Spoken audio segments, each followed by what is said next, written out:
Looking to take your financial knowledge to the next level? You're in the right place. Welcome to Ask Ralph, offering accounting, technical, and financial advice. Whether you're looking to save taxes or improve your business, he's got you covered. Here's your host of Ask Ralph, Ralph Eastup Jr.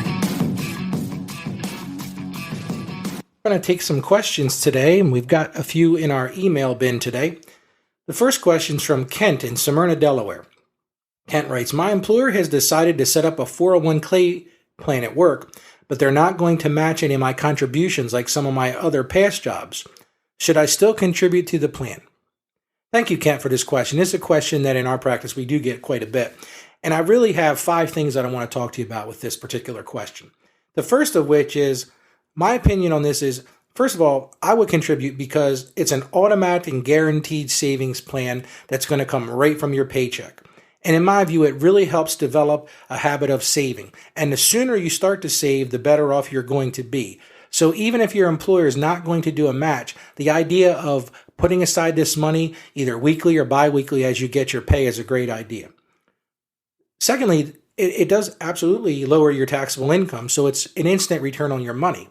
So in other words, if you're in the, let's say, the 15% tax bracket, by putting this money aside, you're getting a 15% return on your investment from day one. I don't know any banks paying that. The third thing is this money grows tax deferred. Now, what does that mean? It means that as the money grows, you're not paying any tax on it. So you don't pay any taxes until you take that money out at retirement. Now, there are some people who will argue, well, taxes are going to be higher at retirement. And that may be true, but you're still getting that upfront benefit. Now, the one thing I will tell you that you have to look at, though, is you've got a decision to make whether you're going to participate in a 401k or do your own traditional IRA. You're going to want to talk to a tax advisor about this because there are really some nuances to this depending upon how much money you make, where an IRA may actually be a better decision because of some of the fees and the expenses that are charged by your employer's 401k plan. But overall, I'm a big believer in invest. So just keep doing it. Our next question comes from Jennifer in Wilmington, Delaware.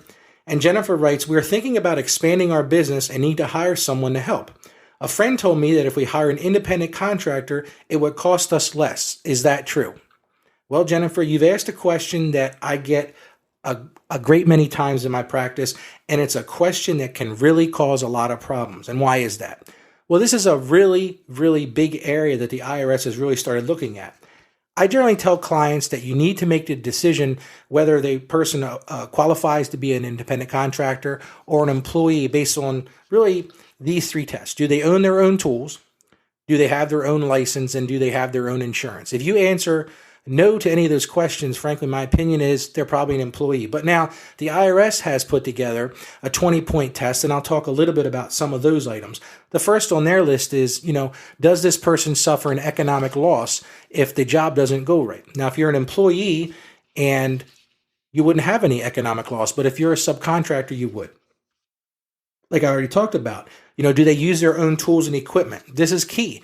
If they're not using their own tools and equipment, they're definitely not an independent contractor. Are their services offered to the public? Do they work for other people? That's a sign of an independent contractor. Do you provide training for them? If you're providing training for them, it's more likely that that's an employee relationship. And can this contractor hire other people? If they have the ability to hire other people, then you might be looking more closely at an independent contractor and not an employee.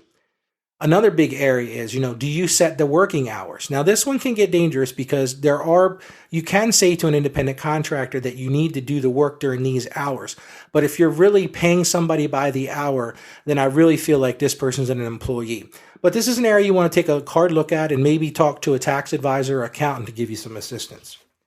Our next question comes from Rich in Claymont, Delaware. And Rich asked us, my wife keeps telling me that we should find someone to prepare our taxes because she thinks we could get a bigger refund.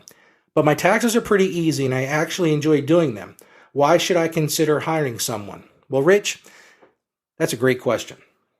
And I really break this down into 4 parts. And the first part is really pretty straightforward. How much are you willing to spend?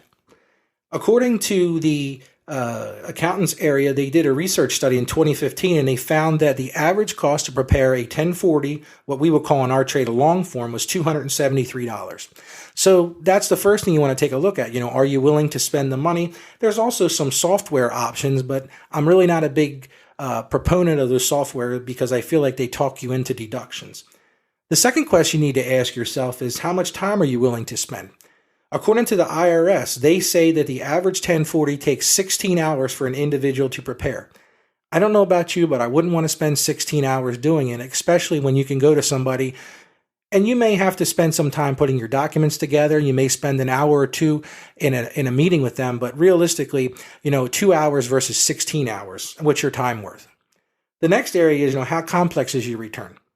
If you have a business, if you have rental properties, if you have investments or investment sales or other complex situations, I really feel like you definitely need to talk to a tax professional because there are so many areas that you could be missing out on deductions or failing to claim income or expenses. And then really the final area, and this is something that my clients tell me all the time, is, Ralph, I come to you because this way I don't have to worry about it. And that is, are you willing to deal with the IRS directly? If you file your own return, the only person that's going to address that is you and the IRS. So if you use a professional tax preparer or an accountant, then you're going to have someone to run interference for you. Our final question today comes from Lynn in Bear, Delaware. And Lynn asks, I've been using the same tax preparer for the past several years.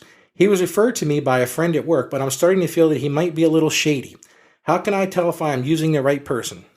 Well, Lynn, since you're asking this question, I imagine you already have some concerns. So here are some things the IRS actually recommends, and that is the first thing, make sure they have a PTIN number. A PTIN number is something the IRS started back in 2015, and it's a requirement. So anybody who prepares taxes professionally needs to have a PTIN, and you can go verify this right on the IRS website at the Directory of Federal Tax Return Preparers. Another one that I tell clients all the time is, if you have someone that's not willing to sign your return, you need to go away from that person because as a professional tax preparer, we have an obligation to sign your return. Another new scam that I've been hearing about is where tax preparers ask the taxpayer to pay the insurance penalty for not having ACA insurance directly to the tax preparer. That is a big red flag. If anyone promises you a higher refund, remember, there's no guarantees in this. And the IRS is constantly looking out after tax preparers who are making these judgments to clients and saying, we'll get you the biggest refund. That's a big one to watch out for.